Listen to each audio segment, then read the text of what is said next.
Back to tonight, it's official. Wales has a new super mountain. Ordnance Survey maps had put Glyder Fawr in Snowdonia at 999 metres tall. But satellite technology has now confirmed it's actually a fraction higher than 1,000 metres, putting it in the big league.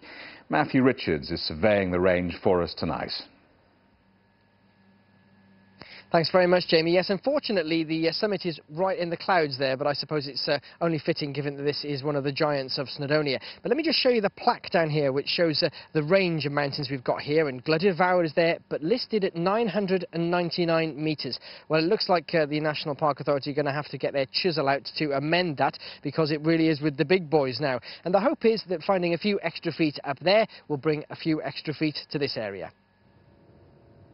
Glyder Fawr roughly translates as big heap, and it's never been a more fitting name.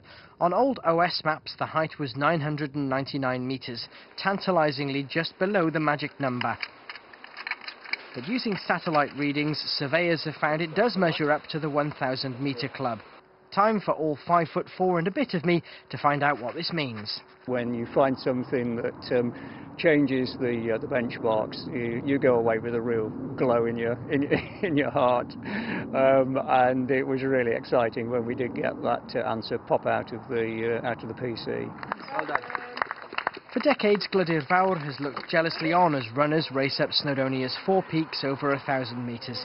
This recalculation will mean it gets included for the first time. It means a detour, an extra about 2 kilometres on the ground, an extra height gain of about 300 metres, and it's quite rough terrain on the top of the Glyders, so it makes the race longer and tougher. And others could be racing here too, just to make sure they can cross another super mountain off their list. That's something that we've got to do as an authority. We have a statutory purpose to protect and enhance the natural environment, and we will monitor the effect of such a change in its status will have.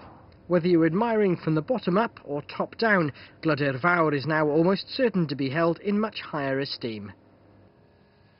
Well, joining me at the foot of Glyder Fawr now is Myrddin Phillips from GandJSurveys, one of the men who's been up testing how tall this mountain is. How do you do it? How do your methods differ from how were they traditionally measured? Well, the equipment that I and my 2 colleagues, John Barnard and Graham Jackson, possess is a service-grade GPS unit, and that basically is a long pole with an antenna dish on the top, gathering satellite signals. Now, that has an accuracy of roughly plus or minus 5 centimetres. Now, when you compare that to the usual methods that the Ordnance Survey use, that is with high-resolution aerial photographs, and that has a margin of error or a margin of uncertainty of roughly plus or minus 3 metres. Now, over the past couple of years, we've followed you up Tryfan and a few other hills and mountains nearby. What is it you get out of it? What's the point of doing this? Well, one of the reasons, I think, is that people do pose or ask questions, and because of the equipment that we have got, which is the Leica 530, we can go to these mountain tops, we can survey them very, very accurately, and then you can answer the questions. It's just sort of stemming out of our main pastime, which is hill walking, and it's another aspect associated with that. And have you got your sights set on others? Because, of course, mountains can go down as well as up.